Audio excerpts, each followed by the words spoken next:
नमस्कार, मैं हूं कुमार अनिल। डॉक्टर भीमराव अंबेडकर की पुस्तक बुद्ध और उनका धम्म, इसकी 46वीं कड़ी लेके मैं आपके सामने उपस्थित हूं। पिछली कड़ी में हम लोगों ने देखा कि बुद्ध कहते हैं तृष्णा का त्याग ही धम्म है। इस कड़ी में हम बात करेंगे कि अनित्यता को मानना, कि हर चीज़ें अनित्य हैं, स्थिर कोई चीज़ नहीं है, हर चीज़ें आगे बढ़ रही हैं, विकसित हो रही हैं, बड़ा से छोटा हो रही है, छोटा से बड़ा हो रही है, तो बदल रही हैं, ये मानना धम्म है। देखिए, दरअसल है क्या, हर आदमी की इच्छा जो है वो ये है कि मैं अमर हो जाऊं। उसमें मैं जो है वो मैं हूँ, मतलब वो स्थायी भाव लगता है। अगर कोई आदमी किसी की मृत्यु में शोक जताने भी जाता है तो उसको कभी ये नहीं लगता कि मेरी भी मृत्यु हो सकती है। वो हमेशा लगता है कि अच्छा, ये तो फलां की मृत्यु हुई, फलां की मृत्यु हो गई, लेकिन उसको अपने बारे में कभी ये एहसास नहीं होता है।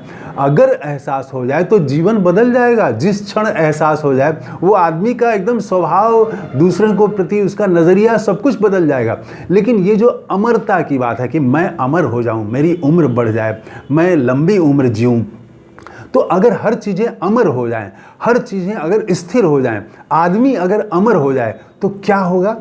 आज हम इसी पर विचार करेंगे। तो बुद्ध कहते हैं अनित्यता का सिद्धांत मानना ही धम्म है। अनित्यता मतलब कोई चीज़ नित्य नहीं है, स्थिर नहीं है, हमेशा इसका मतलब है कि वो चीज़ बदल रही है। तो इसके 3 पहलू हैं। पहले तो ये है कि हर प्राणी जो है, हर जीव वो अनित्य है, वो परिवर्तनशील है, वो बदल रहा है। दूसरा सिद्धांत ये है कि हर वस्तु भी बदल रही है। पहाड़ और टेबल और कुर्सी, जो चीज़ भी हमारी नज़र में आ रहा है, जो भी जिसको हम वस्तु कहते हैं, वो सब भी वस्तु बदल रही है। और तीसरी बात है कि जो समुत्पन्न व्यवहार से कोई चीज़ जन्म ली है, वस्तु का जन्म हुआ है, वस्तु बना है, तो उसका भी कई तत्वों के संगठन से, कई तत्वों के मिलने से, 2 चीज़ों के मिलने से जो तीसरी चीज़ का निर्माण हो रहा है, उत्पन्न हो रहा है, वो भी अनित्य है। तो ये 3 पहलू हैं इसके भीतर में। तो बुद्ध, इसके जो एक बड़े फिलॉसफर थे बौद्ध दर्शन के, असंग उनका नाम है, तो वो कहते हैं कि जो भी चीज़ें संयोग से संगठित हो रही हैं, गठित हो रही हैं, बन रही हैं, वो जैसे ही वो संयोग खत्म होता है, कोई किसी खास संयोग में जन्म हुआ, जैसे बीज से पेड़ बना, तो किसी खास संयोग में खास टेम्परेचर मिला, खास उसको नमी मिली, मिट्टी मिली, तब वो बीज से वो बनता है, पेड़ बनता है। तो खास संयोग से कोई चीज़ बनती है, वो भी खास संयोग से फिर एक दिन ख़त्म हो जाती है, आगे बढ़ते बढ़ते ख़त्म हो जाती है। वो असंग कहते हैं कि कोई भी चीज़ का स्वतंत्र अस्तित्व नहीं है। कोई भी चीज़ जो है वो कैसे, तब उत्पन्न कैसे होती है, तो वो उसका कोई कारण है, कारण से उत्पन्न होती है। तो बिना कारण के कोई चीज़ नहीं होती है। यहाँ तक कि जो हमारे मन में विचार आते हैं, उसके पीछे भी कोई ना कोई कारण है। अगर हम गुस्सा हो रहे हैं तो वो भी एक कारण है। तो कोई भी चीज़ जो है उत्पन्न हो रही है तो वो कारण है उसके पास, वहाँ कोई हेतु है। तो वो कहते हैं कि इसीलिए जब ये हेतु नष्ट हो जाएगा जैसे ही, तो वो जो है वो ख़त्म हो जाएगा और कोई चीज़ का स्वतंत्र अस्तित्व नहीं है। ऐसा नहीं कि कोई चीज़ कैलाश के पर्वत पर है जो कि जिसके बारे में कहते हैं कि वो तो नष्ट नहीं हो सकता है। ऐसा नहीं, खुद कैलाश पर्वत जहाँ है, हिमालय पर्वत को बचाने के लिए सोनम वांगचुक आंदोलन कर रहे हैं। तो हिमालय भी धीरे धीरे कमज़ोर हो रहा है, उसमें भी में बहुत तरह की दिक्कतें आ रही हैं और हिमालय भी एक दिन नहीं रहेगा। तो हर चीज़ जो है वो अनित्य है। ये वो असंग बताते हैं कि जैसे ही संयोग विघटित होगा तो वस्तु का नाश हो जाएगा। तो वो कहते हैं कि आप, एक बड़ा मज़ेदार बात यहाँ पर है, असंग कहते हैं कि आप हैं नहीं, आप हो रहे हैं। ये बड़ा दार्शनिक बात है ये, कि मैं हूँ नहीं, मैं हो रहा हूँ।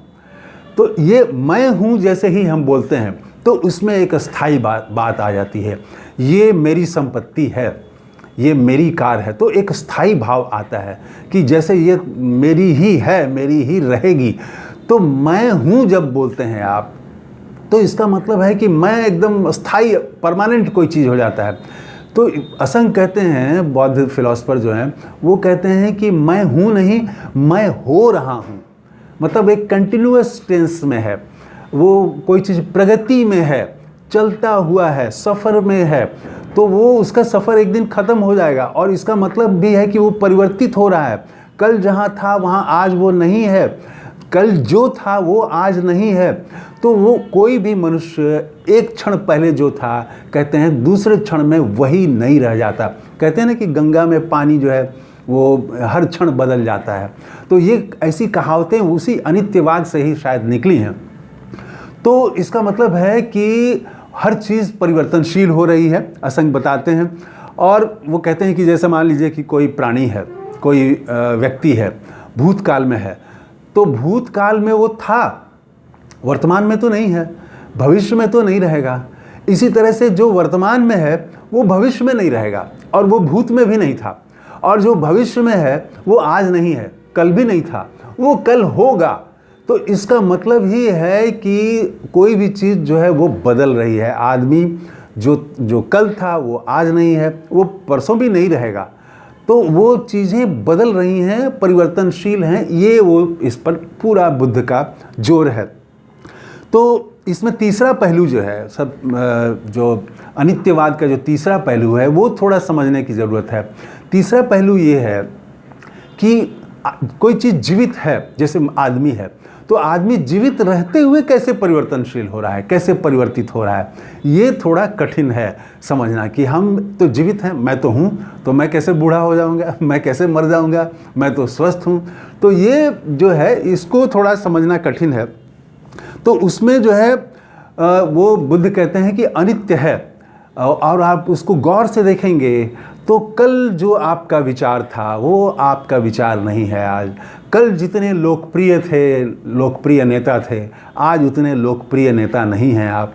कल जितना आप अलोकप्रिय कर दिए गए थे, आज उतना अलोकप्रिय नहीं हैं। तो चीज़ें बदल रही हैं। तो बुद्ध कहते हैं कि ये परिवर्तन से ही संसार है, परिवर्तन से ही संसार की खूबसूरती है, परिवर्तन से ही संसार का विकास है, परिवर्तन से ही सभ्यता का विकास है, मानव जाति का विकास है। अगर परिवर्तन न हो तो ये सारे विकास रुक जाएंगे। अगर परिवर्तन न हो तो बीज बीज ही रह जाएगा, वो पेड़ नहीं बनेगा। परिवर्तन न हो तो पेड़ तो बन गया लेकिन उसमें फल और फूल नहीं आएंगे। तो वो अगर फल फूल आएंगे तो फिर वो एक दिन बूढ़ा नहीं होगा। तो वो ये चीज़ें बदल रही हैं, अनित्यवाद है। और इसी से डेवलप हुआ शून्यवाद, बुद्ध का शून्यवाद। हालांकि जो शून्यवाद, बुद्ध का शून्यवाद थोड़ा अलग है। बुद्ध के शून्यवाद में हर चीज़ें का निषेध नहीं है, ऐसा नहीं कहते कि कुछ भी नहीं है। बुद्ध के शून्यवाद में वहाँ एक ऐसे बिंदु की कल्पना की गई है जिसका अपना कोई आकार नहीं है, प्रकार नहीं है, लेकिन वो पदार्थ है। तो वो आदमी है लेकिन वो परिवर्तित हो रहा है, वो परमानेंट नहीं है। तो बुद्ध का जो ये सिद्धांत बुद्ध ने जो दिया, असल में ये निकला कि बुद्ध जो 8 मार्ग की बात करते हैं, निर्वाण की जो बात करते हैं, उसमें क्या है, उसमें बहुत बेसिक चीज़ है कि आसक्ति ना हो। धन से, संपत्ति से, अपनों से, परायों से, किसी भी चीज़ से आसक्ति ना हो, लोभ ना हो। इसके पहले वाले में हम लोगों ने पढ़ा कि आप लोभ की इच्छा के गुलाम हो जाते हैं और पता ही नहीं चलता वो कैसे गुलाम बन गए हैं, और वो आदमी की स्वतंत्र हैसियत ख़त्म हो जाती है, इच्छाओं का गुलाम बन जाता है। तो ये आसक्ति न रहे, कोई लोभ न रहे, आसक्ति न रहे कि ये मेरा है, मेरा मकान है, और इसके लिए वो जंग लड़ जाते हैं। तो वो जो आसक्ति है, इससे मुक्त करने के लिए ही बुद्ध ने ये चीज़ खोज के निकाला कि जब सब चीज़ें अनित्य है तो इतना मोह क्यों। अगर हमारी मृत्यु ही आनी है तो फिर वो हम अमर रहें, इसके लिए तपस्या क्यों करें। भाई हम खाएं पिएं, अपना काम करें, जीवन का निर्वाह करें, अच्छे से करें, स्वस्थ होकर करें, लेकिन हम अमर होने के लिए यज्ञ की शुरुआत कर दें हम, तो ये तो गलत है। तो बुद्ध जो है वही आसक्ति से मुक्ति के लिए ही उन्होंने अनित्यवाद का ये उन्होंने सिद्धांत दिया कि किसी चीज़ के प्रति आसक्त मुक्त हो, आसक्ति से मुक्त हो जाए आदमी। तो आज इतना ही, 2 धम्म के बारे में हम सुन चुके। पहला तो था कि तृष्णा की मुक्ति ही धम्म है। आज हमने देखा कि वो अनित्यवाद को मानना ही, हर चीज़ें अनित्य है, इसको मानना धम्म है। कल हम बात करेंगे कि कर्म को कैसे उन्होंने, किस कर्म को उन्होंने धम्म कहा है।